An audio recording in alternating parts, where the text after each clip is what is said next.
Welcome back. Today we're going to take a look in a little bit of a different direction, talking about ETFs, exchange traded funds. Specifically, what we're going to look at is XRT. It's the ETF that represents the retail sector within the S&P 500. The black line here is the XRT. The white line is the S&P 500. This goes back to January of this year. And we can see the black line, the XRT, the retail index, has fallen significantly below the S&P 500. It really is trending a lot lower than the S&P 500, moving obviously in the same direction, but underperforming the general market. We're going to take a look at why this is happening. The XRT is an index. It's made up of a number of different retail stocks, including industries such as apparel, automotive, computer and electronics, department stores, retail food, broadline, consumer staples, specialty stores, etc. Now, lately we've seen a lot of news, not good news.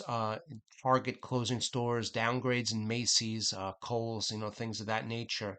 So there certainly is a lot of reason to understand why the retail index is underperforming the overall market. Here's on a month-over-month basis. These are all the different sectors represented in the ETF sector, in the ETF field, and within the S&P 500: internet, transportation, telecom, all the way down the list. On a month-over-month basis, the XRT, the retail index, is down 6%.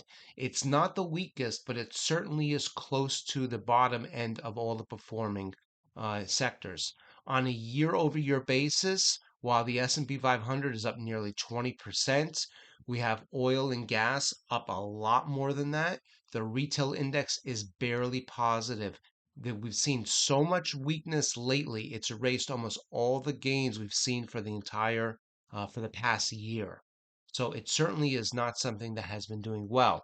Now, historically speaking, take a look at the S&P 500 in white, the XRT retail index in black. This goes back to January of 2007. Notice what happened during that time. The stock market, the first half of the year was still quite strong. In fact, we were making new highs all the way through about September of '07. But take a look at the XRT. This gap in between really started to widen.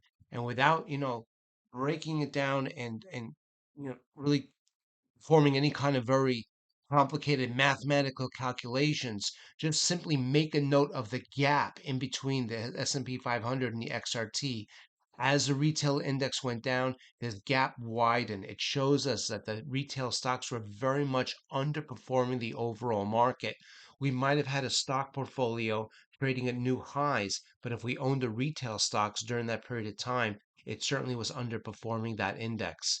And we can see as the market obviously hit its very significant low, 2008, 2009, both the S&P 500 and the retail index hit lows at the same time. However, conversely, when the economy started to turn, when the stock market started to turn to the upside, the retail index outperformed the S&P 500. So it really can act as a leading indicator to the overall market. When things are bad, the retail stocks go down a lot. When things are good, the retail stocks can go up. Well, take a look at where we are right now. This is the black line XRT retail index. The white line is the S&P 500. And we can see that both lines were pretty much at parity around May, June of this year. But so far, as the S&P 500 was able to march up to new highs, up until about August of this year, the retail index did follow, but to a lesser extent. It wasn't able to mark the same kind of gains.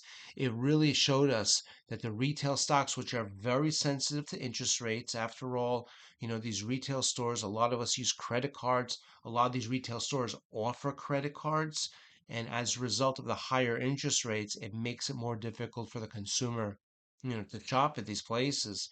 But also, as a result of inflation, there's just less money to go around, for the type of shopping. So it very much is considered to be a luxury sector within the S&P 500. And now that stocks lately have turned to the downside, the retail stocks have really taken it, on the chin, and they're moving down at an accelerated pace. So we mentioned the retail index because it is certainly been very active right now, And in lieu of weak markets, the retail stocks have certainly been leading the way lower. But we're going to watch this and many other sectors, and we're going to revisit all these different ETFs over time and make note of special occurrences as they do take place. We hope this has been helpful. We look forward to seeing you back soon.